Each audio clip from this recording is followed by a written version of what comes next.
piny Kenya. Seche manok kende bang' duoge pacho ka kowuok e piny mar Ingeresa kama nyocha otime limbe kendo romo kod moko kuom jo Kenya modak e pinyno. Ligadi osebedo ka seyo tend William Ruto moko ni ok tak Kenya e yo ma owinjore. Achiel kachiel owinjane gik mowacho e log tich ma DCP.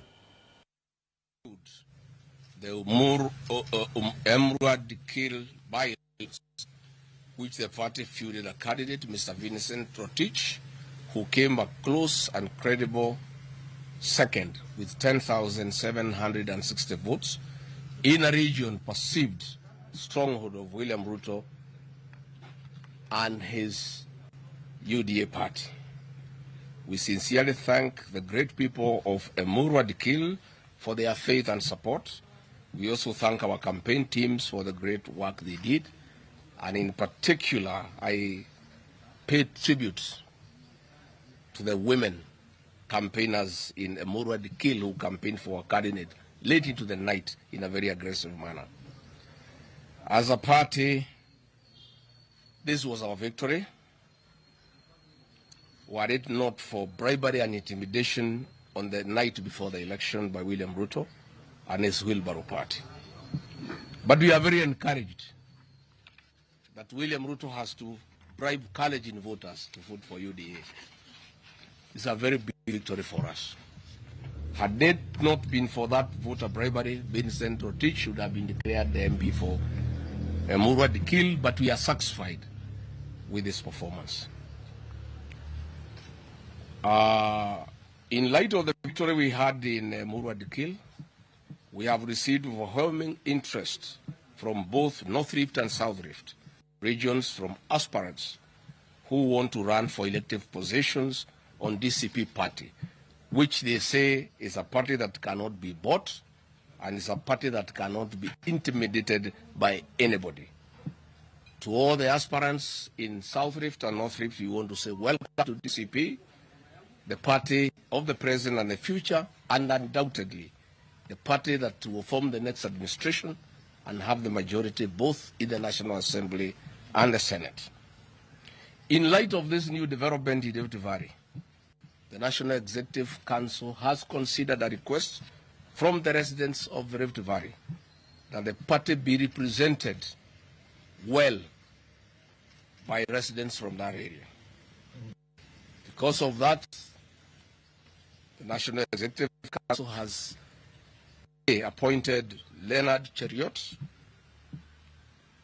who hails from Emurua, Narok County, to join the National Executive Council as Secretary for Agriculture, Livestock and Fisheries.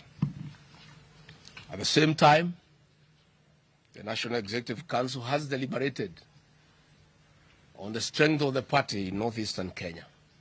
The residents of northeastern Kenya have identified DCP as a party of choice. Again, they want to vie under DCP because the party cannot be intimidated and it cannot be bought. To bring inclusivity and make it easier to harness support and coordinate with supporters and aspirants from northern Kenya, the National Executive Council has appointed Mr. Abdi Nur Mohammed to be the chairperson of the County Coordinating Committee of the DCP party. He'll be the focal point with Ambassador Ogle from Wajir County to harness the party's support in northern Kenya in the 5 counties of Wajir, Mandera, Garissa, Marsabit, and Isiolo, and bring them to the fold. Again, the party has taken note of its strength and footage in Western Kenya, where the party had a candidate for Kisa East by-elections, where the DCP candidate emerged the winner and is the MCA for Kisa East. In fact, he is the MCA for Francis Atwoli. And to strengthen our party in Western Kenya, and to complement the good work that is being done by our Deputy Party Leader, Cleophas Malala, who is absent on national duty, the party has appointed Wakili Edgar Busiega from Kakamega County to join the National Executive Council as Secretary for Information and Technology.